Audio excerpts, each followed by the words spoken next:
Thanks for being here to check out this content on working with dynamic content filters. This is the second of a three-part series for RoboHelp Essentials, and we're going to go over what we're going to talk about today and how to get to the material in sessions 1 and 3. Today we're going to look specifically at dynamic content filters. We're going to be taking a look at a project that has existing condition tags, and then we're going to apply dynamic content filters for publishing so that our end users can get a better sense of the material and be able to self-select that information. Just so you understand what we've already got, I'm going to start out by reviewing a project that contains condition tags and output presets. That's basically the end position that we were at when we finished creating the condition tags and the output presets in session 1. So you may have come here and already be familiar with condition tags and output presets for conditional output. If not, you can go and register for the part 1 of this session, Unleash the Power of Conditional Output, and I've given the link right here. Or you can also go straight to YouTube and you can watch where Adobe has posted the recording from the first session.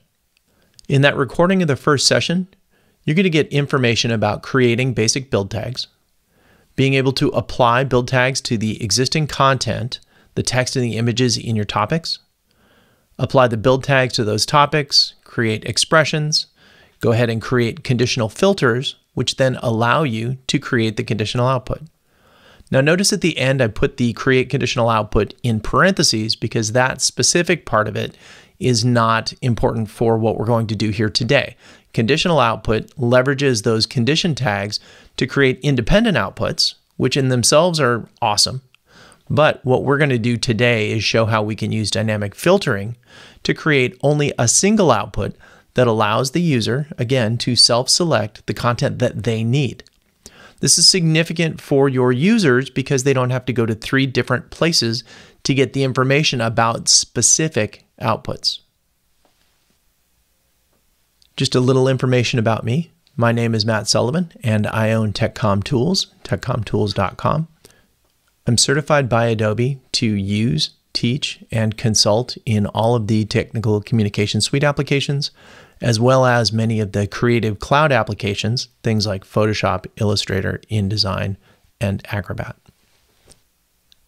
I want you to remember that Adobe provides a lot of information and answers for you. One of the main ways they do that is on the user forums. Here is an example of where the user forums exist at community.adobe.com. And if you go there and then check out this technical communication and e-learning checkbox right here, then you'll get access to these applications. These are the ones primarily that I contribute to, along with many other folks, RoboHelp and FrameMaker experts that focus right in on here. I've been a community expert on the forums since, I suppose, January 19th, 2005, and this just gives you an idea of where I'm at and how you'll see my answers listed on the forums. Along with webinar recordings like this, the Adobe TCS YouTube channel also has a lot of different playlists, including a series of playlists for the new features available in both the RoboHelp and the FrameMaker products. So if you're not on a current version of RoboHelp, then you might want to check out these new features to see what you are missing out on by not upgrading or not moving to that latest version. Adobe asks me to produce a number of the FrameMaker and RoboHelp videos, so don't be too surprised if you hear my voice on some of those new feature videos. And with all of the admin stuff out of the way, let's get going on our demo. I'm going to start with the project that we finished up with in the conditional tags. In there, I've got my contents, which has a few topics, some of which have already been made conditional. That is by virtue of the tags that we set up. So in here, very close to what we had in the last, rather than condition A, I've just named them circuit A, circuit B, circuit C, the 3 circuits that the referees might be using or might be officiating in the association that I belong to.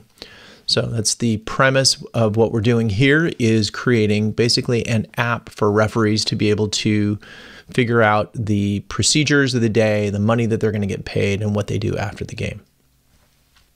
It's always worth remembering that RoboHelp is broken up into authoring, output, and review, what I like to think of as workspaces. So in the authoring tab, we've seen that the content has different topics. We've got things related to authoring itself.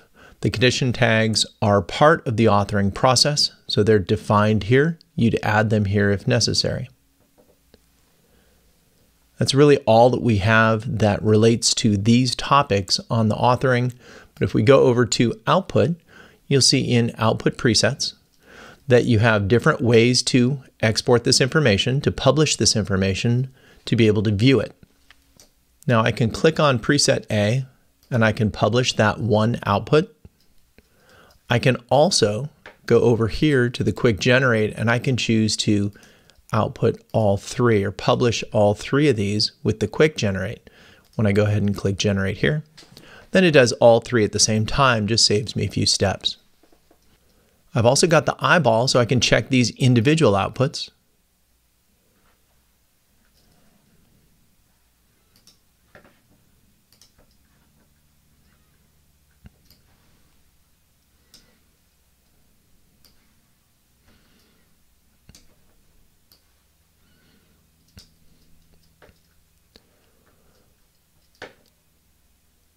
There's preset A.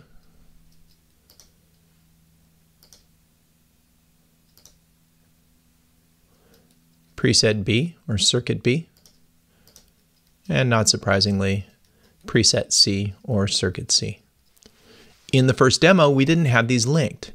Each referee, in this case, would go to the individual circuit web page, or the output for circuit A, circuit B, circuit C, and there's no switching between all of that different content.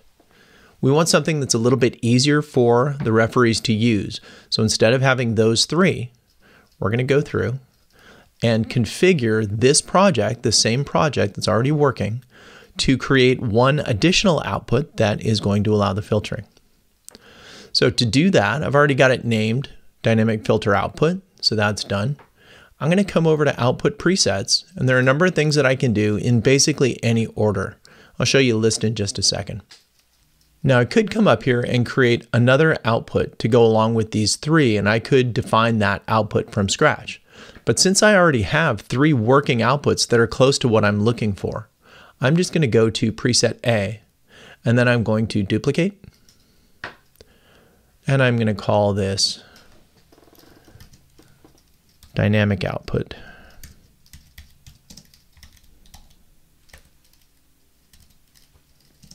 Demo.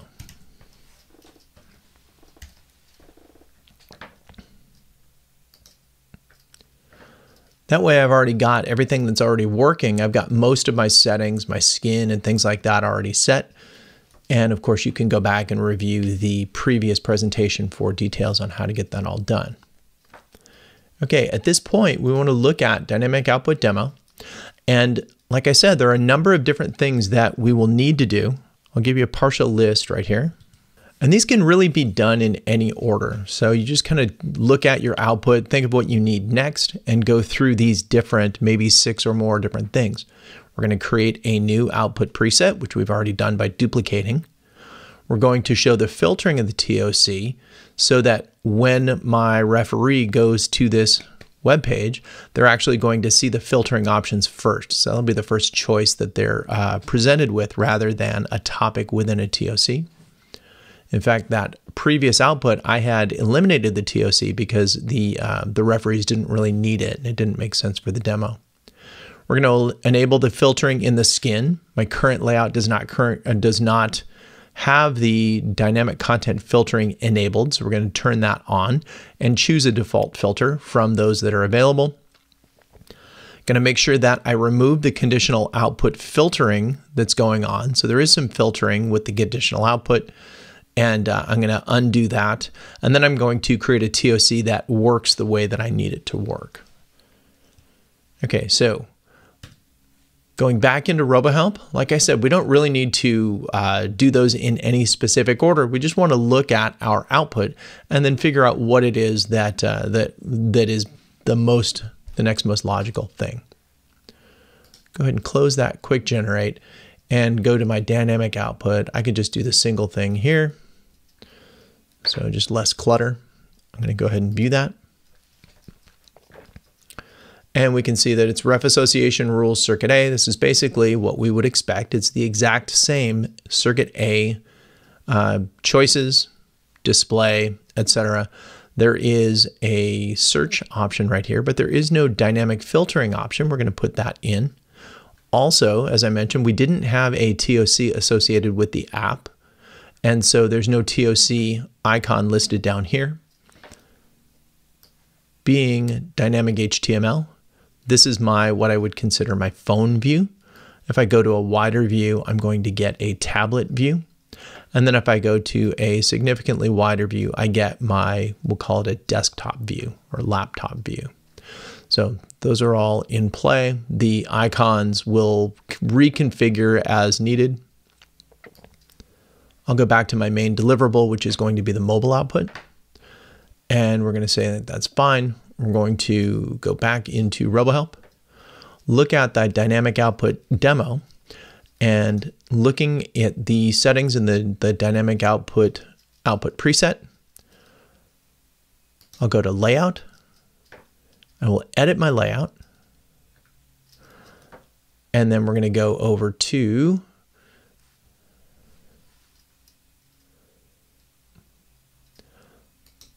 the layout option. And here's where I have the option to turn on my TOC. And you'll see that this icon appears right here, along with showing my filter. So now I've got my filter icon. That's that little funnel with the check.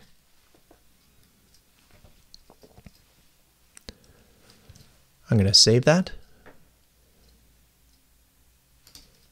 re-output, and then go to my eyeball. My latest output has my table of contents right there, so I can look at the different TOC options that I've got right here. It doesn't yet have the filtering, so let's check that out. In Dynamic Output Demo, when I go to, let's just look through the options starting with General. I've got my title. Now that's no longer really what I want, so we're going to do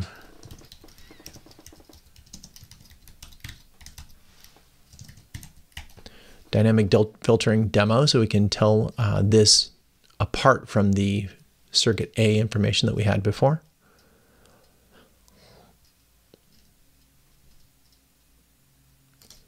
Going to content. This conditional expression is showing me only the information from expression A. And that's not what I want. I don't want to limit only A and not show B and C. I want to have no expression here. My dynamic content filter, I will need, but I haven't set that up. So that's something that's going to happen first. So we'll go ahead and save that. Very quickly, looking at the difference, looking at the eyeball, and you can see that we now have A, B, and C, along with the change in our title. It might be a little bit long, so we will go back to General, and we're going to do ref association dynamic filtering. Just going to get that on one line. All right, so in here we've got we're looking at the output settings here. So this pane has changed to show only my output options. And we have dynamic content filters right here. You can see that within this project, I don't currently have a dynamic content filter. I'm going to go ahead and hit plus, and I'm going to say DCF demo.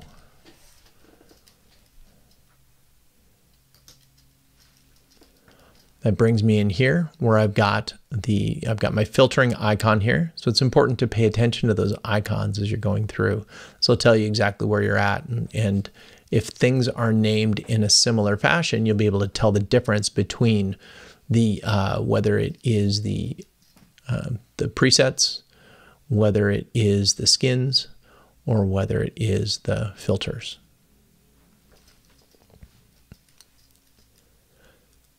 So in here, I want to be able to choose from circuit A, circuit B, and circuit C. So I'm going to go ahead and choose those three, and then we're going to go ahead and save. And then we'll go back in and look at our output presets. We're going to hit the eyeball. Oop. Actually hit the eyeball where I should hit the process first to avoid that modal dialog box that popped up. Now I can hit my eyeball. Brings me over here. I've got dynamic filtering on one line now. That's good. I've got my TOC, but I still don't have my filtering. So we're going to go back in here, look at the dynamic output demo. When I go to content, I need to also choose that dynamic content filter that I created. So once I do that, go ahead and save.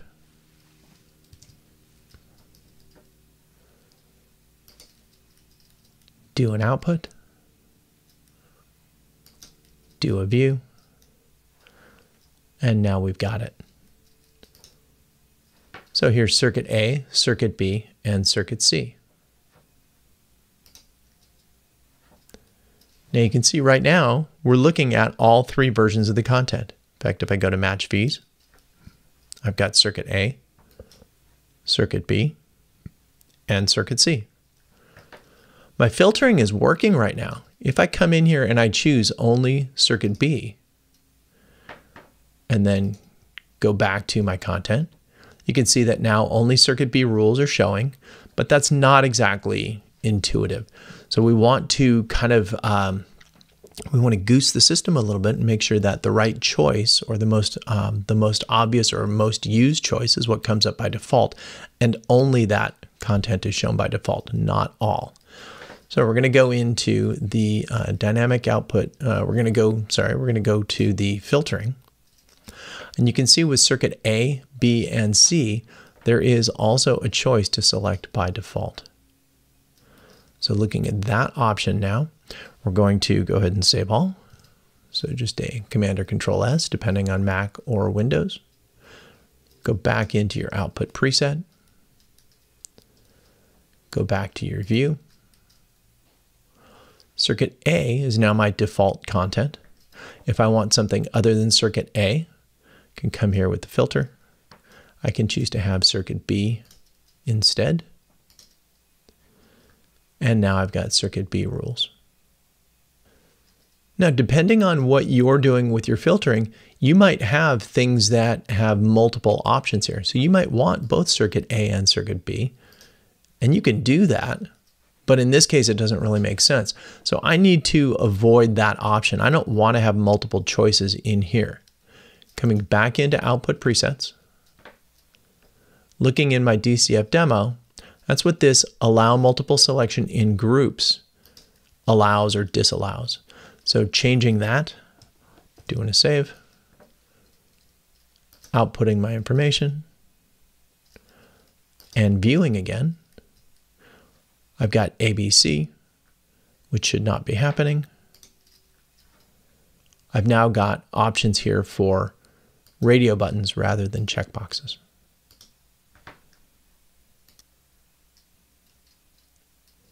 Now I'm going to go ahead and reset that, or I'm going to re-output that. I'm going to view. Yeah, and I've still got ABC. Now the filters and groups shouldn't really change this. Let me just take that filters and groups off right there. And I'm going to come back in and regenerate. Oh, I just noticed that I neglected to put a default in here. So we're going to do that, do a save. So having removed filters and groups, let's go ahead and generate that preset. And then view. There we go. Okay, so circuit A.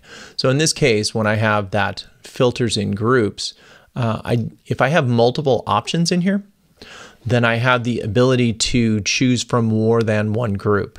So you want to be careful of that. While it shouldn't really make a difference right there, that filters and groups is kind of like, it looks like in this case that the filter by groups actually disabled the default choice that I'd made right here. So this is really what I want right in here.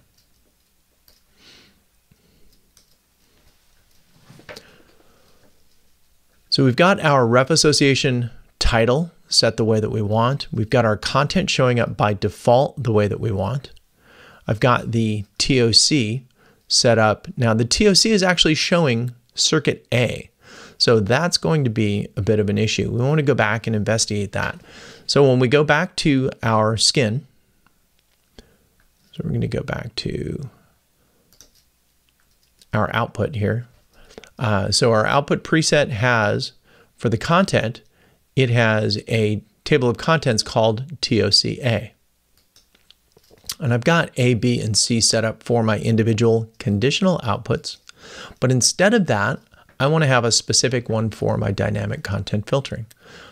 So I'm going to come into the authoring workspace, go to the TOC, look at my TOCA real quick, see that it's got everything that I need in here. So I'm just going to duplicate this so that I can come in and have something for my DCF TOC, dynamic content filtering. All right, my DCF TOC, I do want circuit A, but I also want information that's important for circuit B and information that is important for circuit C. Of course, the TOC needs to change or morph as I change my dynamic content filtering. So I'll go to my condition tags and I'll make sure that circuit A comes here. Circuit B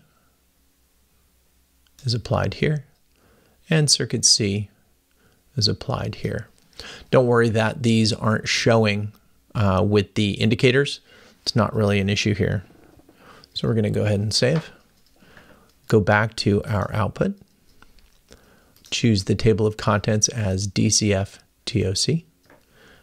And again, we're going to generate.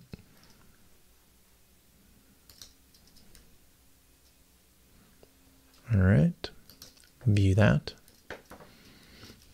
At this point, these are getting a little bit tenuous, all the different things we have. So I'm going to do a right click here and just close my other tabs. Just get all the ones that I don't need out of the way. So ref association, dynamic filtering. Of course, we're looking at the tablet view right now, or the tablet layout where my thumbs would be doing the navigation over here. My default circuit A is showing. If I look at my TOC, I've got my TOC with circuit A important info showing up. If I go to my filtering and I choose circuit B, I only have one choice available right here. That's looking good. Going over to circuit B rules change. Match fees show circuit B. That's all good. And when I go back to my TOC, I have, even within my TOC, circuit A and circuit C have been avoided or hidden, and then circuit B is what shows up. If I need to see circuit C important info, I can go to circuit C, go back to my TOC, and now I've got circuit C important info. Looking at the laptop view, this is just more of what you would see looking at a regular web page. So this makes it nice because I can look here and look at circuit A, seeing it change right in here. Match fees, circuit A, circuit B, circuit C, and going to my TOC, circuit C important info right here, and that just has a general description of what you can expect with circuit C matches. All right, so let's compare what we've done so far with what we've got in our list. So we did create a new output preset for my dynamic content filtering. I did that by duplicating. Remember, that's the easiest way to get all the settings that are probably already in place if you're working with conditional output. Often you'll first do the conditional output because it's a little bit more straightforward. Then you'll build upon that, and just like we're doing here, you'll morph that into a dynamic content output. We did show the filtering instead of the TOC by default within my skin. So I had to enable the TOC, I had to enable the filtering, and then I chose to show the filtering by default. In fact, let me double check that and make sure we did exactly that. So when we go to the output presets, we come in here and look at layout, content.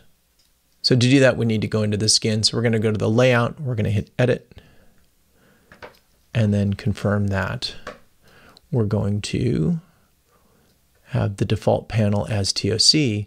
That's where we want to have the default panel be the filter. Okay, so that is one definite significant thing to do. And having looked at that, we're going to save. And let's now look at the different experience. So when we go to our output presets, look at the dynamic output demo,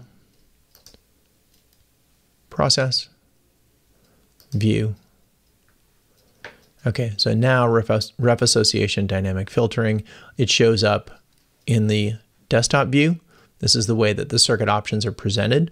So it's a reminder that you might not be working in circuit A, you may be working in B or C, and you have the ability to make that choice.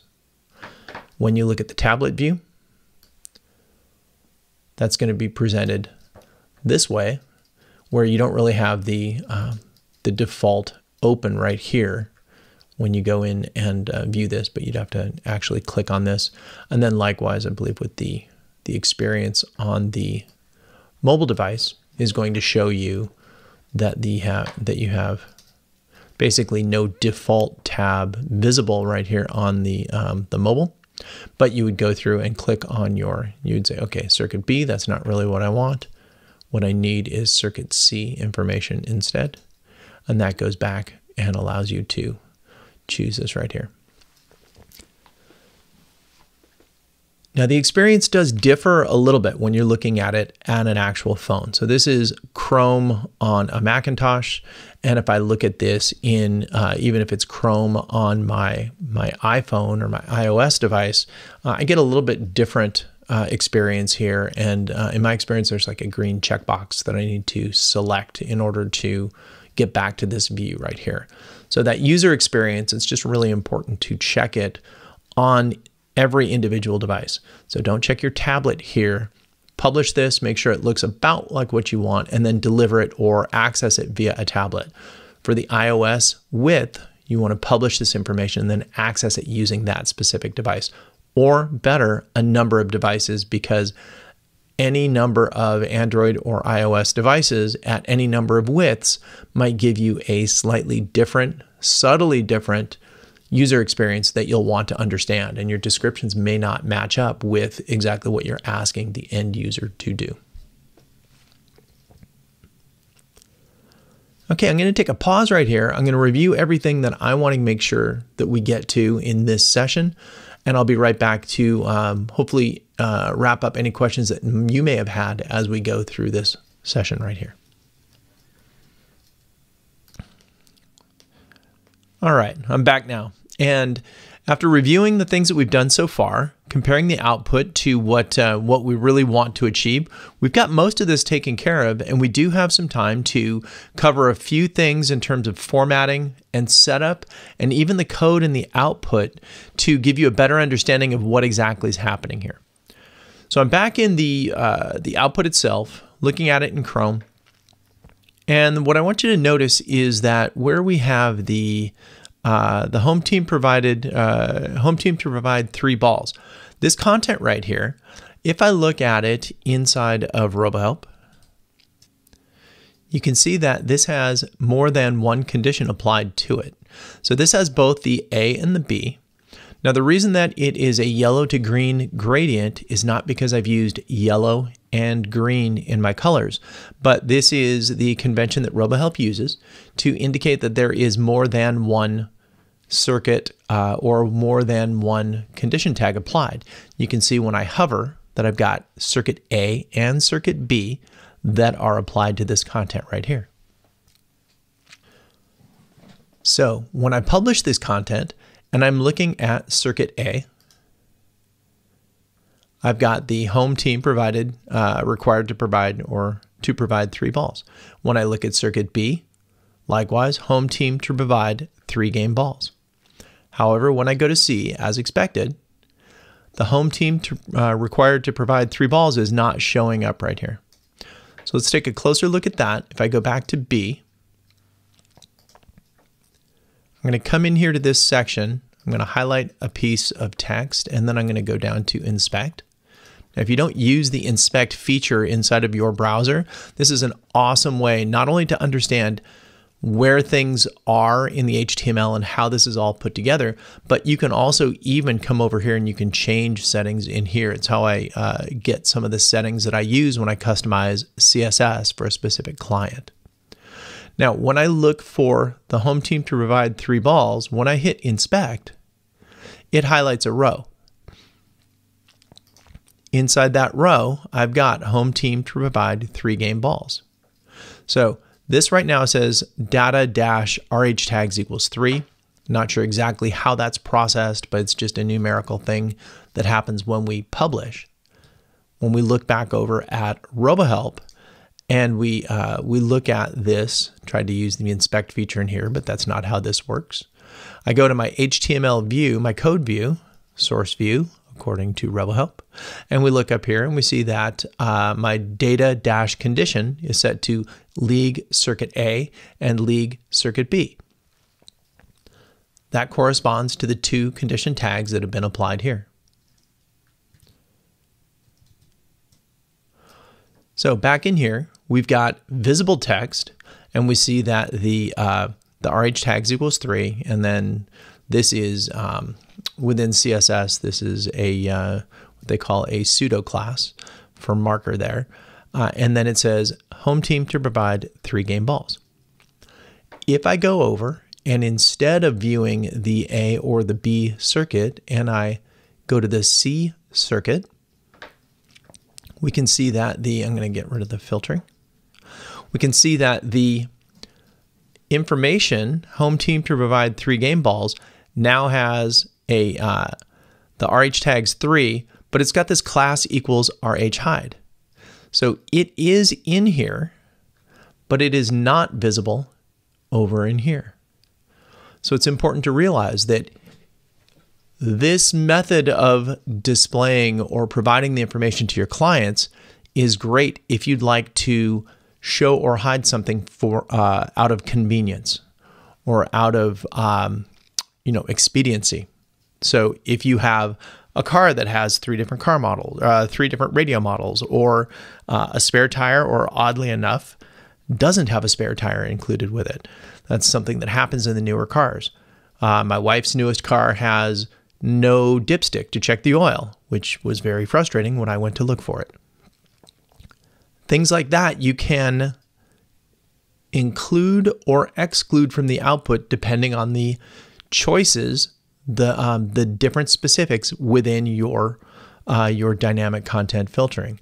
So in this case, we've got home team to provide 3 balls. This is included in the output. It is not currently displaying with circuit C. Adding dynamic filtering is certainly improving our user experience or our UX for this project. Of course, we don't want to overlook the other part of user experience, which is simply the formatting that we have within our project. I mentioned earlier that when I went to view this information on my cell phone, on Chrome, that there was a difference in what we see here for the dynamic content filtering, and I mentioned a green check. What I had forgotten is that way back when I developed this, I actually changed this icon because it was so subtle on a phone, and especially for someone working in a bright environment like a sunny afternoon, to be able to see this apply button right here. So we're going to go through and make a couple of changes. I'm probably going to finish up with this one, but we're going to take a look at some other interface changes that we can make that will improve our user experience within this project. If I get rid of the filtering here, a few things that I notice offhand. First off, when I'm looking at my browser, I've got a favicon right here. So we want to be able to assign that. We want to continue to improve upon the titling. If we need to change that titling, that's okay for me right now. But you can see that the background is conflicting a little bit with the colors of the logo that I've got in here. The logo and the favicon are actually separate. So those are the same image, but they're identified in two separate locations. So we're going to take a look at a few of those things, and then we will wrap up with kind of the deeper dive into changing the physical icons that we've got within this interface within the developed skin. So to do that, we're coming back to our project. We want to be in the output. We want to be looking at our presets, our dynamic output demo, and immediately along with the custom text that comes in the output preset. This is where we set our title for within the page. We also have our favicon. I tend to say favicon mostly, but it's kind of one of those GIF conversations that you're never going to win. So we've got the favicon right here. You could set that. That could be really any image that you like. You're going to want to make that smaller rather than larger in terms of pixels. And in my experience, you're going to want a square image. So you set that, you put that, you identify that icon, that graphic, and then that will copy, as with just about everything in RoboHelp. It will take that graphic and it will put it into your project, into the image directory, so that your project, your RoboHelp project, knows where to get the copy that's going to be delivered with your published project. So these two things are going to be in the general settings. If you go to the layout settings, then we're going to have the template that's been applied here, and you can edit that template. Brings you into a great interface for customizing all of this work. This first view here isn't giving you really any of the customizations that we've got, because we're actually looking at the custom buttons options. We will swing back to this one after we do the checkbox. But if you go into the header, you'll see that the customizations that have been applied actually show up in here as a live preview. So this is pretty awesome. And we did see this earlier when we added the TOC and the filtering options to our layout. First, I've got my background color here. As I said, this background color is just a bit too close to the black post or handle for the flag, and then the black border around the edge of the referee flag. So we're going to go in and choose a different color. And I can use the color picker to come through and match any color that I've got on my screen. If I come over to the blue, then I get this blue matching this color here. That's not what I want. I might want to just have this gray right here, and that gives me more of a, a blended kind of like connected look right in here. And you can see that I've got more definition in here. I could also see what it looks like if I go to this lighter color right here. And I think I like that one a bit better because I've got now this differentiation with the tabs, and then this looks a little bit more connected up in here. I also want to lighten up this bar right here. This black or this near black is a little bit harsh. Let's go to the header search box. That would be too obvious a place for it. Okay, so we've got the background right here. And now I probably want this darker color in here. So I will again grab this and match that color. And now I've got differentiation, but it does have a better overall look and feel. The search is probably a little bit understated right here, a little bit muted. So I'll probably come back and look for that a little bit later, but that's not really high on my list. I do think that the bar would stand to have just a little bit of differentiation, so not too much. But if I come back into that background, instead of choosing the color picker, I can also just click on the background color and then choose from something that I know the hex color, or I can come in and play around with an RGB or an HSB value that I like, or I can simply come in and take this circle and just move it slightly. Hit apply. It's going to give me a different hex value here. Not enough of a change there. We'll go down to about there maybe. hit apply, and that, oh, sorry, that's the search box right there. I need to go back to the header, and then we'll make that change. So instead of 7s, if I go to 6s, that's going to make it just a touch darker. If I go to 5s, just something that helpful to know about hex colors in HTML. Then I've got just a little differentiation in there. And I'm happy with the logo that I've got right now. You can see the logo is right here. Again, if you search for a new image, you can put any new image in there. Best off to be a square image or something that is not too bread box shaped. Those tend to get a little bit wonky within the header. So I'll just leave that alone for right now. I'm going to finish up this session with two really cool, kind of under the hood things that you can do inside of RoboHelp to improve the look and the usability of your information. The second one is going to be that green checkbox that I talked about a little bit earlier. To do that, we're going to have to look at the files that make up our template. But the other one is one I kind of brushed over at the beginning of this formatting session, and that is the custom buttons. Custom buttons allows me to put links in my RoboHelp system to pretty much anything that I want. And I'm going to use this to create two buttons that my referees might want to use. I'm going to click on Add Button, and you can see that in the layout for the laptop, the button shows up right here. I'm going to change the tooltip for this button to Arbiter. And this is a system that we use to both assign games and to look at our assignments and keep track of the games that we're doing. We're going to go in and choose a button image. Now I've put these in my local files, and I'll browse to that right here.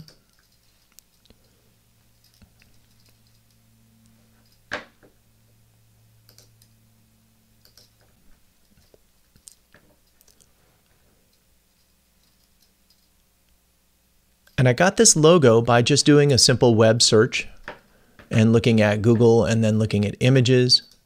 I've got my Arbiter Square logo right here. Looks a lot like that. There's also an Arbiter Square Big. I'm going to use this one instead. So I'll use that logo right there. Go ahead and hit Insert. For now, I'll just use the same version or the same image. You can see that's now been added into my project, so it's a little bit easier to grab. Give my title something descriptive. And then for the URL, I've got the Arbiter Sports address that I'm looking to go to. I'm going to hit Copy.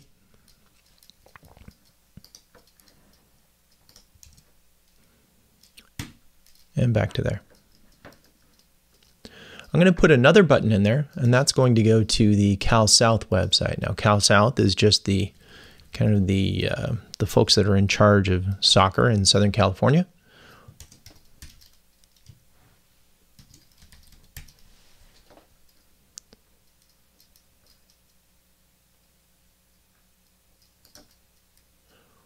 Make sure that I'm looking at the Cal South button, not the Arbiter button. Choose my button image. Again, with local files.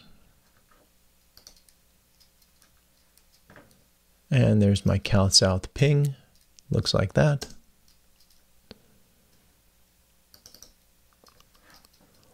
Hit Insert.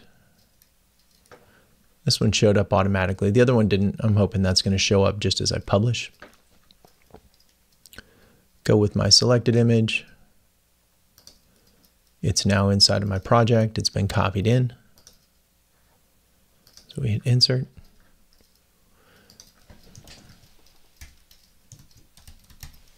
Put that in there. Go to the Cal South logo or the Cal South login.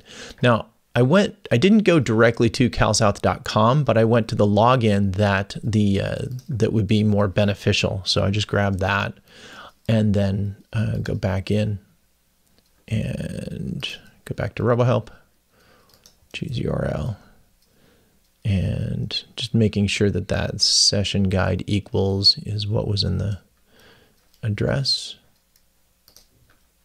Yep, that's correct. All right, and then we are going to save that, and we'll test that out. Now, this is what it looks like right now inside of the laptop view.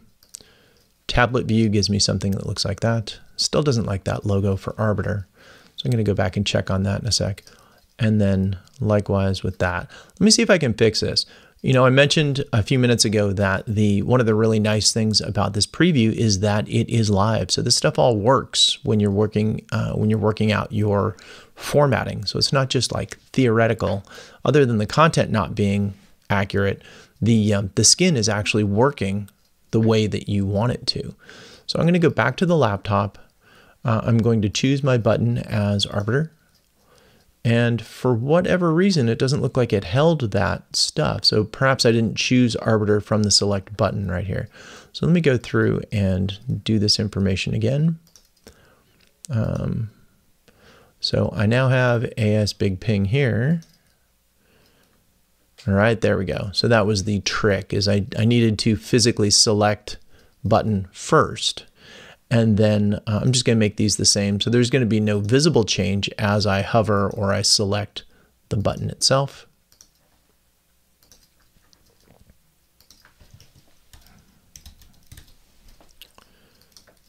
And the URL, we're going to go back to do that one more time.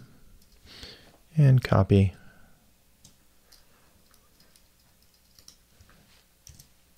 And paste.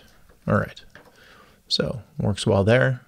Now I go through, I've got my two custom buttons, looking at my laptop, looking at my tablet, looks good.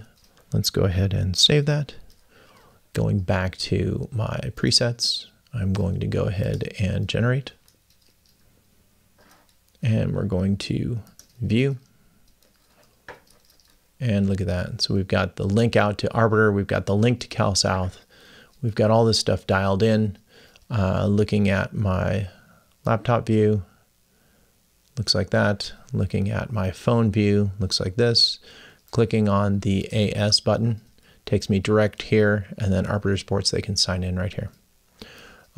Checking the other one. Now it did open up in a new window here. So we'll go there, expecting the CalSouth to open up in a new logo right there. So we got the right page.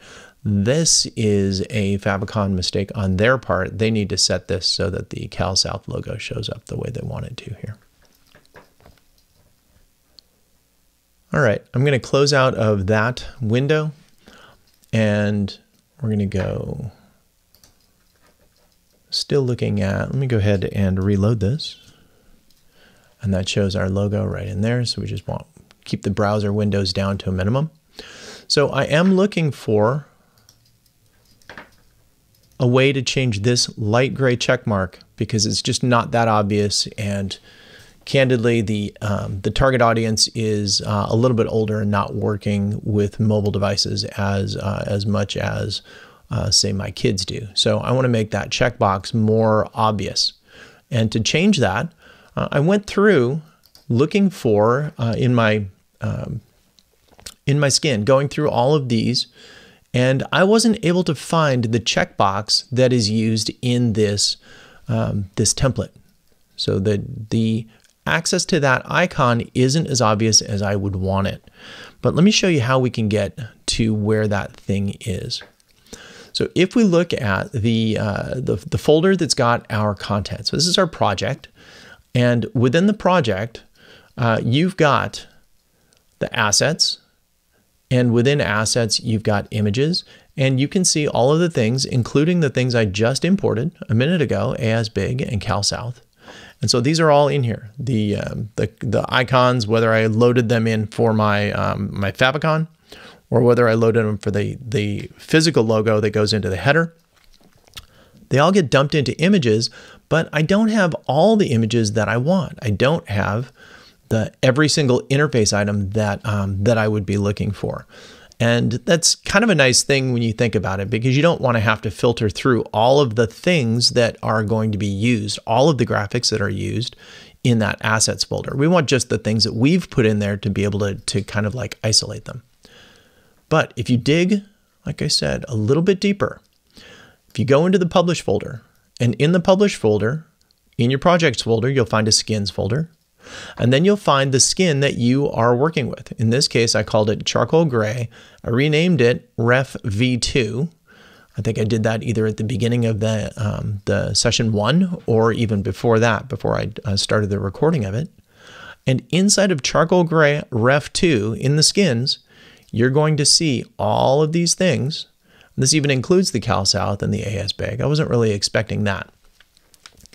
But as I look through here, these are all the interface items that I have control over or that are being used in my template. So I go through and look at all of those things. And what I'm searching for really is the checkbox that is really light. Now it's so light that it's easy to get past it.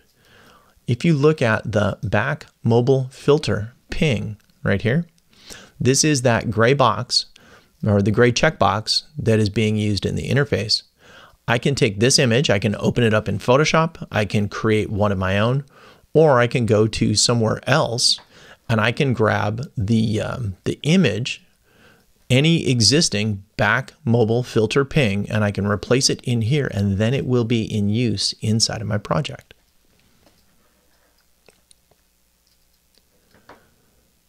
So I've gone through and done a search on back mobile filter, and in there I found all of these instances of back mobile filter ping on my machine.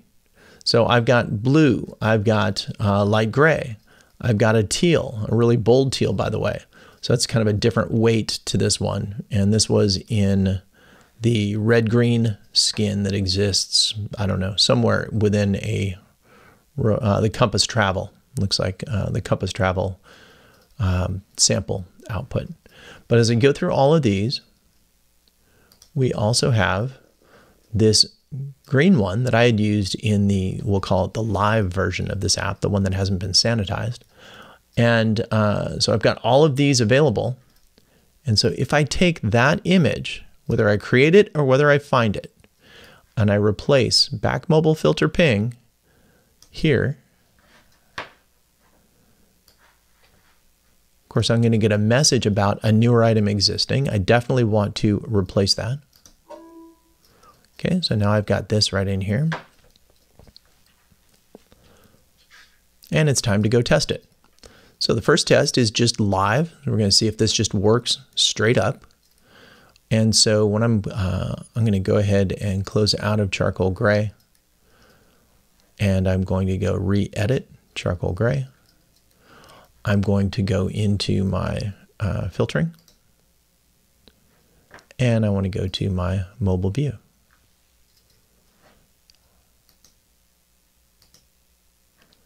And look at that. So just by replacing that image, not resaving, not restarting RoboHelp, not anything having to do with just replacing that one image, when I got through to reuse my live interface to update my formatting here, it showed up right there. So I'm going to go ahead and save that. I am going to go to my presets. I'm going to do that. I am going to view it. So here's my browser. Now, of course, I could have come in here and just reloaded this, but came in here. I've got my what's kind of sort of a phone width right here. I go to choose my filter right here. I choose circuit B. Once I'm done choosing circuit B, I hit my checkbox, and then that's going to show me circuit B rules. And of course, for match day, I'm going to have the home team to provide 3 balls. We remember that is content from there. I'm going to shrink that up. I'm going to go to match fees. Look at circuit B rules. Circuit B is what's showing in match fees, and it is the only table that's showing up there. I've got my convenient links. And this means that this, along with anything else that my referees need on game day, this can all be put into one place. So they have one thing they need to open up. And within there, we can have this. There are also a couple of game reporting apps that are significant, and they are near impossible to remember. And I can put all of those game reporting apps in here for the various circuits that we do and give my guys and girls the equal access to, or easy access to, all of those things. So we covered a lot here. We went through the dynamic filtering, and that meant that we were going to use the condition tags that already exist. Got those all dialed in and applied to my content. Once you've got that, we're going to go to output. We're going to make sure that the dynamic content filters are set up so that those things are set up the way that we want, including setting a default, allowing us to use filters in groups. Perhaps we have multiple options. My filters, my groups that I might set up here, along with the circuits A, B, and C, I might also have birth year. I might also have gender. So I might have 3 separate groups to allow for different rules. Now, soccer tends to have the same rules for both boys and girls, but lacrosse, for instance, has extremely different rules for both, especially at the high school level, the girls and boys sports. It's almost a different sport, even though they use the same equipment. So that would allow me to use, have multiple choices in here, and that might need radio buttons or checkboxes depending on the choice that you're making and the content you're trying to isolate for a specific group. So we're able to drill down really well. And of course, the allow multiple selection in groups, that is the thing that turns these from radio buttons, which we have right now for this, and then to checkboxes, which allows for multiple selections. You've got your title right here, the label right in here. So you can change that to be exactly what you want. And then you've got your options that we covered for the formatting. So when we go in there, we're going to go to our output presets. We're looking at whatever format that we want. We look at that. We've got our option to do our project specific settings, right? So we had the name, the icon, and so forth for the project. And then as we go to the content, these are just the details of what will be showing up. We finished up in layout, identifying the template that we had isolated right here, starting from scratch, or editing the existing applied template. And then with that existing applied template, we've got the ability to come in and really go to town on all of these things. Finishing up with a couple of under the hood things where we talked about both the buttons and drawing assets into the skin from other places, and then the images that we're using. If we go to the directory itself, looking at any of these things here and being able to edit, customize, change any of the icons that are used within this template to truly make it exactly what you need, to change your branding colors, to increase the usability for folks with disabilities, vision, etc., vision and motor skills, or just to kind of make it a little bit more obvious, like we did with the green check. I hope you've enjoyed all of this. I have certainly enjoyed putting it together for you. As with most things, you always learn a couple of new things. I learned a couple of new things in doing the research for this. In particular, the buttons are not something that I'd used before. So had a good time doing that. I hope you can all join me for the third session, where we're going to talk about merged help, and that is the ability to kind of tether RoboHelp projects together into one larger project that can then be delivered as a unit to your end users, rather than having them jump around into 3 separate URLs, or however you're going to deliver that information to them. So thanks for being here, and I hope to see you next time. Just to make it easy on you, Got a couple of reminders of resources, web addresses, etc. before we open up our live session to Q&A. If you're watching this on recording on YouTube or otherwise, please do add comments. I will try and get into that thread so that I can respond to you directly whenever you happen to be watching this content. Today we had topic 2 of 3. So the first link, you've got the YouTube link right there, so you can go check out that recording. The third link is listed below. So RoboHelp Essentials Merged Help at meetusadobeevents.com. And this is just the poster that Adobe's posted for that webinar right there.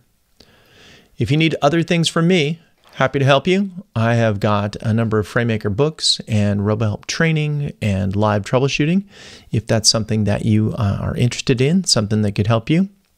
And here we are, one final slide so that you've got my email address, phone number, and links to various Adobe resources. Please do join us for session 3.